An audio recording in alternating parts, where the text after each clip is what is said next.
अस्सलामुअलैकुम दोस्तों, मेरा नाम आतिका मलिक है और एक बार फिर से आप सबका खुशामदीद है आपके अपने यूट्यूब चैनल आओ सीखें विद आतिका पे। तो दोस्तों, आज की इस वीडियो में हम बात करने वाले हैं क्लास 10 उर्दू की। और कुछ बच्चों के कमेंट आ रहे हैं क्लास 12 की उर्दू को मैं चैप्टर वाइज पढ़ाऊँ। तो अभी आप लोग थोड़ा सा और इंतज़ार कर लीजिए, क्योंकि आज जो हम पढ़ाने वाले हैं ये छठा चैप्टर है हिस्सा नस्र का। इसके बाद 2 ही चैप्टर और बचते हैं, तो मैं पहले उसको करा लूँ, उसके बाद इंशाअल्लाह क्लास 12 की उर्दू को ही चैप्टर वाइज कराने वाली हूँ। तो जो गरम कोट है ये एक अफसाना है। तो यहाँ पर ये भी समझते हैं कि अफसाना होता क्या है। अफसाना ऐसी कहानी जिसमें ज़िंदगी का एक पहलू बयान किया जाए, उसे अफसाना कहते हैं। और अफसाना की एक खुसूसियत ये भी होती है कि उसे आप एक ही नशिस्त में बैठकर मुकम्मल कर सकते हैं, यानी एक ही बैठाव में उसको पूरा पढ़ सकते हैं। उसको अफसाना बोलते हैं। गरम कोट जो अफसाना है, इसको लिखने वाले राजेंद्र सिंह बेदी हैं। तो आज हम जानेंगे इस वीडियो में कि गरम कोट सबक का खुलासा क्या है, यानी इस सबक का निचोड़ क्या है, और सियाक व सबाक और तशरीह हमें कैसे करनी है। इसके साथ साथ जो डिफ़िकल्ट अल्फाज होंगे उनके क्या माने हैं, इस पर भी हम बात करने वाले हैं। तो अगर आप इसकी PDF लेना चाहते हैं तो आप मेरे टेलीग्राम चैनल से भी जुड़ सकते हैं, जिसका नाम आओ सीखें विद AK है, और इसका लिंक आपको डिस्क्रिप्शन में भी मिल जाएगा। तो आप वहां से डायरेक्ट ज्वाइन कर इस PDF को बिल्कुल फ्री ले सकते हैं। आई होप आपको ये चीज़ें पसंद आए और आपके लिए ये वीडियो यूज़फुल हो। अगर पसंद आए तो आप इसे लाइक करिए, और अगर चैनल पर पहली बार आए हैं तो चैनल को सब्सक्राइब कर बेल आइकन को ज़रूर प्रेस कर लें। और जो भी दोस्त आपके हाई स्कूल में हैं और उन्होंने ऑप्शनल सब्जेक्ट अगर उर्दू लिया हुआ है तो उन तक इसको शेयर कीजिए। तो चलिए शुरू करते हैं। गरम कोट, इसको लिखने वाले राजेंद्र सिंह बेदी हैं। यहाँ पर हमने इनकी फ़ोटो भी ऐड कर दी है, जिससे आपको किसी बुक में ये नज़र आए तो आप फ़ौरन से पहचान जाएं कि ये हैं राजेंद्र सिंह बेदी। अब हम इस सबक का खुलासा क्या है इस पर बात करते हैं। राजेंद्र सिंह बेदी ने जितने भी अफसाने लिखे हैं उनमें गरम कोट उनका सबसे मशहूर अफसाना है। आपसे एग्ज़ाम में ये भी पूछा जा सकता है कि अफसाना निगार के नाम बताइए। किसी एक अफसाना निगार के नाम आपसे पूछा जा सकता है, या 5 पूछे जा सकते हैं। तो आपको ये पता होना चाहिए कि जो राजेंद्र सिंह बेदी हैं ये अफसाना निगार हैं। इन्होंने कई अफसाने लिखे हैं। मुसन्निफ ने एक पुराना गरम कोट जो अब पोशीदा हो गया था तभी खरीदा था, लेकिन वो उसको अब पहनना नहीं चाहता था, क्योंकि उसका अपना एक रुतबा था, अपनी एक सोसाइटी थी। इसलिए उसको एक नए और गरम कोट की ज़रूरत थी। बेचारा था तो एक नौकर और बीवी बच्चों के लिए उसको अपनी बहुत सी ज़रूरियात से हाथ खींचना पड़ता था कि जो जितने पैसे हैं मेरे पास उनसे मैं अपनी बीवी का खर्चा अपने बच्चों के लिए खर्च करूं, बीवी के लिए खर्च करूं। तो वो इतना ज़्यादा अमीर नहीं था, तो उसके पास इतने पैसे नहीं थे। तो वो सोचता था मैं इन लोगों की ज़रूरियात को पहले पूरा करूं, और जो मेरी अपनी पर्सनल ज़रूरियात है मैं उनको बाद में कर लूँगा जब कभी मेरे पास ज़्यादा पैसे होंगे। एक बार जब वो लाहौर के अनारकली बाज़ार से गुज़र रहा था तो उसने वहाँ कोट के कपड़ों के बहुत सारे थान देखे। थान कहते हैं जिसमें जो कपड़ा होता है वो सिला नहीं होता है, वो ऐसे ही कपड़ा होता है और लिपटा होता है, बहुत ज़्यादा होता है, उसको थान बोलते हैं। मगर उसकी जेब में 10 रुपये से ज़्यादा पैसे न थे। उसे वरिस्टेड गरम कोट खरीदने का ख्याल आया। वरिस्टेड क्या होता है? वरिस्टेड कहते हैं ऊनी धागे का बना हुआ एक कपड़ा, लेकिन पैसों की कमी की वजह से ना खरीद सका। इसके बाद आगे है, यहाँ पर ये डबल हो गया, इसको कट कर दीजिए। घर वापस आया तो बीवी अकेली गीली लकड़ियों पर खाना बना रही थी। उसने जब शौहर के फटे हुए कोट को देखा तो उसे ना पहनने का मशवरा दिया।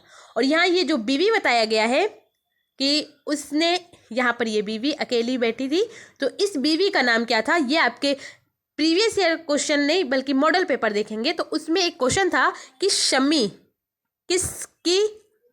जो है ये किसका किरदार है। तो शमी जो है ये इन्हीं का नाम होता है। ये शमी जो है, ये जो राजेंद्र सिंह बेदी हैं, ये अपनी बीवी का नाम बताते हैं यहाँ पर, क्योंकि यहाँ पर इनके शौहर का नाम मेंशन नहीं किया गया, बल्कि यही बताया गया कि जो राजेंद्र सिंह बेदी ने लिखा है इसमें हमेशा उन्होंने मैं का लफ्ज़ यूज़ किया कि वो अपनी बात कर रहे हैं। इसमें जो शौहर है उनका नाम नहीं दिया गया है, लेकिन जो बीवी थी उनका नाम और बच्चों का नाम बताया गया है। तो शमी जो है ये इसी जो गरम कोट है अफसाना, इसी का किरदार है। इसके बाद आगे है कि वो उस कोट की मरम्मत करते करते तंग आ चुकी थी। कौन? शमी। तो शमी उस कोट को बार बार सिलती थी और वो बार बार फट जाता था, काफ़ी पुराना हो चुका था। कोट खरीदने के बारे में वो सोच ही रहा था कि मुन्नी भागी हुई आई और उसने मेजपोश के लिए 2 सूती लाने को कहा। माँ ने उसको डांटा और कहा, नन्ना ट्राइसिकल के लिए कब से कह रहा है। मुन्नी ने 2 सूती कपड़ा, गरम ब्लेज़र, इमरतियाँ, गुलाब जामुन वगैरह बहुत सारी चीज़ें लिखा दी कि ये सारी चीज़ें ला कर दीजिए हमको, आप अगर बाज़ार जाएं तो। एक दिन उसका एक दोस्त मिला जो वेस्टर्न कोट पहने हुए था, जैसा वो सोच रहा था लेने को, लेकिन पैसों की कमी की वजह से नहीं ले पा रहा था। वो उसके कोट को हैरानी से देखता तो रहा, लेकिन उसने अपने लिए कोट खरीदने के बजाय बीवी की फरमाइश की कुछ चीज़ें खरीदना चाहे। लेकिन अफसोस कि वो 10 का नोट भी उसके कोट के फटी हुई जेब से कहीं निकल गया था, यानी कहीं गिर गया था, और वो बेचारा कुछ भी ना खरीद सका। मुंह लटकाए घर लौटा, तब तक बीवी और बच्चे सो चुके थे। बीवी को जब सब हालात का पता चला तो वो कुछ ना बोली और उसने किसी भी चीज़ की फरमाइश नहीं की। उसके हालात से उसके घर वाले ही नहीं बल्कि तमाम दोस्त भी वाकिफ़ थे, क्योंकि जो दोस्त होते हैं उन्हें सबसे पहले पता चल जाता है कि हमारी हालत है कैसी। लेकिन अचानक महसूस हुआ कि जिस 10 के नोट के बारे में वो सोच रहा था कि जेब से कहीं गिर गया है, वो तो उसी के कोट के जेब में है। वो फौरन घर की तरफ भागा और 10 का नोट शमी के हवाले कर दिया, जो कि इसकी बीवी थी। सिर्फ इतना ही नहीं, उसको पड़ोसन के साथ बाज़ार भी भेज दिया ताकि वो अपनी मर्ज़ी का सामान खरीद लाए। लेकिन जब वो घर वापस आई तो उसके पास ना तो गुलाब जामुन थी और ना ही गुब्बारे, बल्कि उसके हाथ में कोट का ऊनी कपड़ा था जो वो अपने शौहर के लिए लेकर आई थी, जिसके बारे में वो हमेशा सोचता रहता था कि मैं इसको लूँगा। और ये जो गुलाब जामुन है उसकी लड़की की फरमाइश थी और ये जो मुन्ना था उसका वो गुब्बारे के लिए ज़िद करता था। तो ना वो गुलाब जामुन लेकर आई, ना ही वो अपने मुन्ने के लिए ट्राइसिकल और गुब्बारे जो खरीदने के लिए वो कह रहा था वो सारी चीज़ें वो नहीं लेकर आई, बल्कि वो अपने शौहर के लिए ऊनी कपड़ा लेकर आई, वरिस्टेड, जो जैसा वो खरीदना चाह रहा था गरम कोट के लिए। इसके बाद अब हम बात करते हैं पैराग्राफ की, जो आपके एग्ज़ाम में दिया जाएगा। तो ये आपके बुक का हिस्सा है कि मैंने देखा। अब यहाँ पर ये हमने शुरुआत का लफ्ज़ लिया है और फिर लास्ट का लिया है, बीच में आपके बुक में सारी चीज़ें मिल जाएंगी, तो वो मैंने नहीं लिया है। और इसके बाद सियाक व सबाक और तशरीह कैसे करनी है इसको देखते हैं। तो मैंने देखा ... फट गया है। इसका सियाक व सबाक आप लिखिए कि ये इबारत राजेंद्र सिंह बेदी के अफसाना गरम कोट से ली गई है। गरम कोट एक क्लर्क की मुफलसी की कहानी है, यानी उसकी गरीबी की, गुर्बत की कहानी है।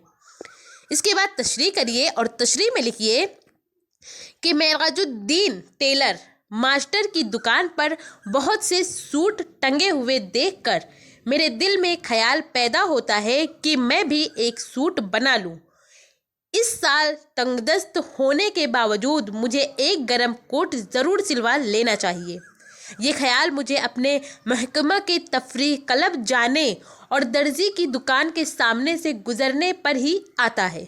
हाँ, अलबत्ता क्लब ना जाऊं और दर्जी की दुकान के सामने से ना गुजरूं, तब शायद मुझे गर्म कोट का ख्याल ना आए।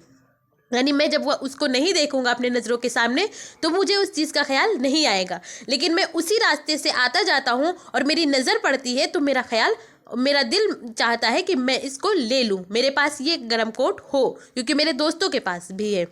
क्योंकि जब मैं क्लब में संता सिंह और यजदानी के गर्म कोट देखता हूँ तो मुझे अपने कोट के पोसीदा होने का एहसास शिद्दत से होता है। यानी अब वो पहले से कहीं ज़्यादा फट चुका था।